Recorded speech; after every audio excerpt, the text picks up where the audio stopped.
The New York Islanders hosted the Buffalo Sabres in a matchup of two teams right in the mix for a wild card. This game was the second of three matchups these teams will have, where the Sabres took the first game in OT back in January. We expected an evenly matched battle, and that's just what we got. The first period was a showing of great defense all around, which led to a scoreless period. While the Islanders did win 13 faceoffs to the Sabres 4, they tied the Sabres with 8 shots on goal for the period. The second period started out all Sabres very quickly.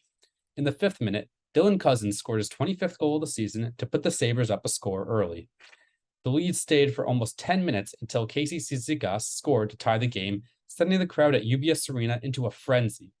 It was his fifth goal of the season and was assisted by Hudson Fasching and Alexander Romanov. Fasching almost gave the Isles the lead 2 minutes later, but the replay showed that his shot was just off the post. The period ended in a 1-1 tie, a much better period from the Isles. In this period, the Isles tallied 10 more shots on goal than the Sabres, creating some good momentum going into the third period. That momentum started early in the third as Josh Bailey scored in the second minute to give the Isles a 2-1 lead early. It was his eighth goal of the year and was assisted by Casey Cizikas. The Sabres responded, though, 3 minutes later with a goal from Kyle Okposo. It was his eighth of the year and was assisted by Owen Power. The Isles then responded right back as Hudson Fasching deflected one into the net 2 minutes later. The original call was a no-goal, but after an official review, it was overturned and the Isles had the lead. Fasching's fourth goal of the season and was assisted by Josh Bailey and Scott Mayfield. The Isles controlled the puck for the rest of the period and were able to kill the clock effectively.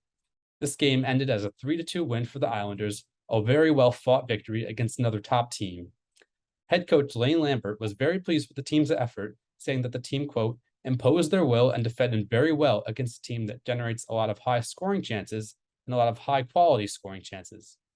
The Isles have now won 2 in a row and now increased their lead to 4 points in the wildcard race. They look to continue the good vibes on Thursday when they play their fellow wildcard team, the Penguins, in Pittsburgh. For WFUV Sports, I'm Anthony Bartiromo.